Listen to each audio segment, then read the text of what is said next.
With this video, we're going to start talking about what's called scientific notation. There's a couple of things that the first time that you see scientific notation, you kind of fall into a little bit of a trap, right? If you look at it, it looks a lot like a mathematical operation. It's got even like a time sign in it. And I really wouldn't think of it like that. I would think of it just like a weirdly written number, right? And the only reason that that becomes important is all that silly order of operations stuff that you probably slept through in high school or heck, even college. We should talk about a couple of different parts of recognizing scientific notation. One of the the hallmarks of it is it's always got a times 10 to the something. It's pretty easy to recognize, and we're going to talk about why we might write a number like that in just a second. But it's important to recognize there's kind of two different regimes. I call them frigging huge and frigging small. So I'm going to write a frigging small number in scientific notation. Notice what I'm doing here. There's a negative sign on the exponent of that 10. Let's make it frigging small to 9 zeros. Right? So whatever number that I write here is going to be modified by this to make it incredibly small. So let's just, I don't know, I'll just write just some random numbers down. All right, so there's a number written in scientific notation, 2.3 times 10 to the negative 9th. It looks like a mathematical operation, but it is better for you to not think of it like that. Just think of it as a number. So you look at that and you're like, what the heck does that real number look like? Well, what you're going to do to take something that's written in scientific notation and turn it into kind of more normal looking numbers is you simply take that decimal point and you move it to the left, right? Because this is friggin' small, right? A negative sign means friggin' small. We're going to move the decimal point to the left 9 spots. So we're going to go 1, 2, 3, 4, 5, 6, 7, 8, 9. And we're going to put our new decimal point there. And then everywhere else, I don't know if you can see this very well.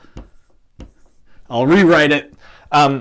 You see that that's a very, very small number. So let's just rewrite it in a slightly more viewable way. 1, 2, 3, 4, 5, 6, 7, 8.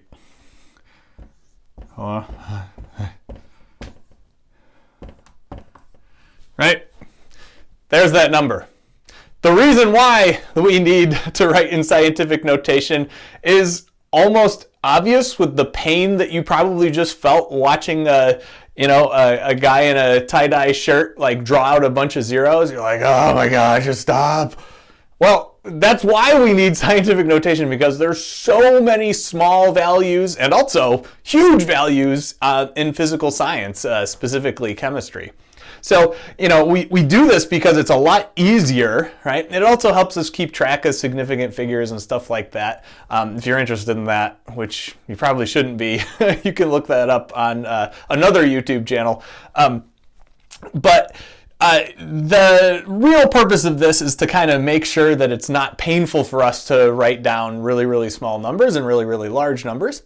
So this is frigging small, all right? So let's even write that. Let's do friggin'. Friggin' small.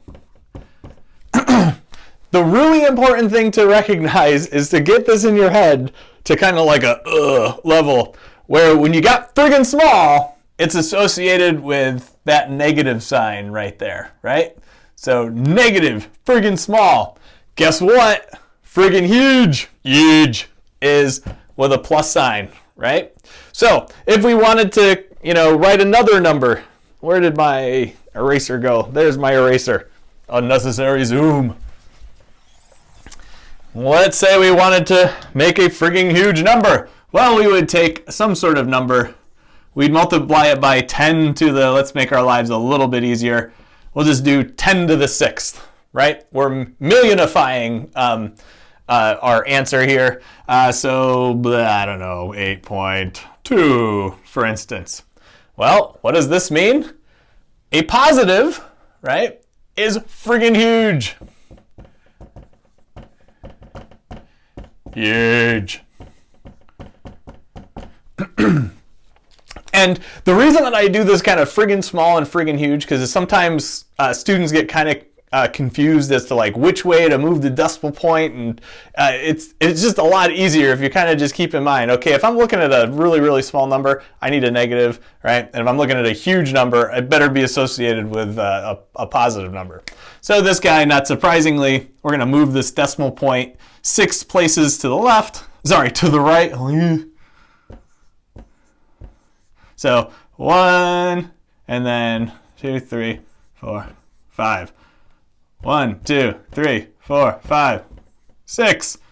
So there's our number, right? Pretty simple stuff. We are going to take a glance in just a second at another resource guide where there's a couple of problems that we can kind of go through together, and then you're going to be super solid in this. Before we did that, though, I just wanted to kind of relate it a little, this whole scientific notation idea, a little bit more to chemistry. And so just to kind of show you why we need scientific notation, just in case you don't believe me, I lost it. Oh, there it is. So I just kind of stole this from the kitchen, right? It's just a sheet of aluminum foil, right? Turns out to be a substance, an elemental substance. It just so happens that, that was available in the kitchen. And what I did was I threw it on a balance, and through some stuff we'll probably talk about in future lectures, I'm able to actually count the number of atoms in this thing. So the number of atoms turns out to be, so aluminum atoms, right? How many are in there? Well, it turns out to be, and then, let's see, 20 zeros.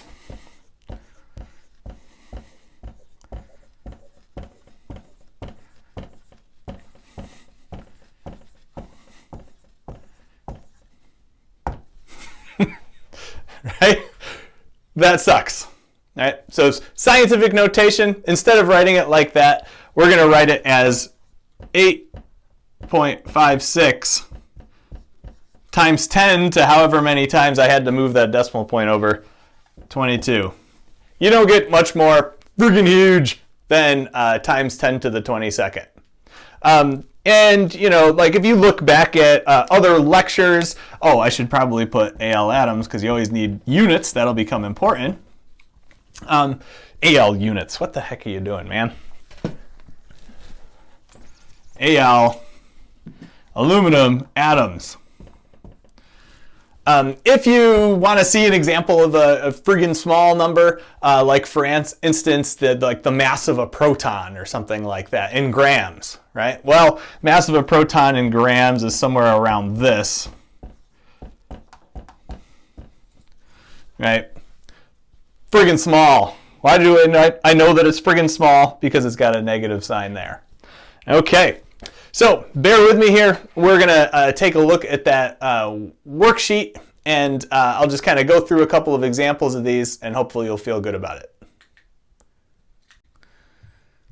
Okay, so both of these problems are from the scientific notation and metric prefix worksheet, I think it's called. It's right underneath the metric system guide that I posted. There should be kind of metric conversions at the top, and then underneath that there are all these different scientific notations. So hopefully you can find it pretty easily. I'll put like a little image of what it looks like right here to kind of help you to find that sucker. So once what you can see here is just some number, right? Just a number. So now we're going to write it in scientific notation. And the first thing we have to do is remember, okay, is this friggin' huge or friggin' small? Well, I don't know about you, but if I had $45,000, I'd probably buy a pickup truck, and so my mullet would look even better. So this is friggin' huge, right? So friggin' huge numbers, that just reminds me that whatever times 10 that I put in there, that sucker better be positive, all right? That's much more convenient to just always to see that as opposed to like memorizing, move to the right, move to the left. Yeah, it's got to be friggin' huge. So we're going to pretend that there's a decimal point right there. That's kind of what you do. You kind of look for the first non-zero number, And you can kind of underline it to remind yourself. There's always one digit, a decimal point, and then a bunch of stuff.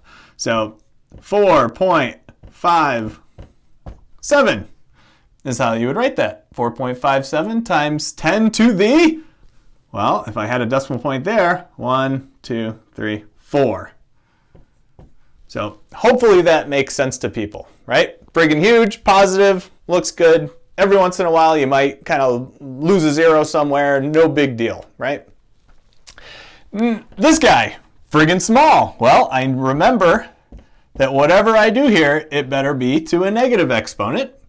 Turns out I gotta have one digit always, some sort of decimal point, and the fact is there's nothing there after the 9, right? And so what I'm gonna do is I'm gonna say, okay, I'm gonna imagine my decimal point is there, move it over, and that becomes 9 times 10 to the, I hear a resounding negative third, right? So this stuff hopefully makes a little bit of sense. In kind of an adjoining video, I'm going to show you how to enter all this silliness into your calculator because it's a little bit of a special thing to do. I should mention that sometimes, I don't know, like computer programs or things that you're going to see from me that I have to like embed code and stuff like that. Sometimes it's kind of a pain in the butt to do this like exponent thing. So lazy people like me will oftentimes, instead of writing this thing 9 times 10 to the negative third like this, you might see me write it kind of like this, right? That little guy, this little dude is called a caret, right? That's just a kind of a way of showing you that whatever is written after that has to be taken to the exponent, right? Not too bad.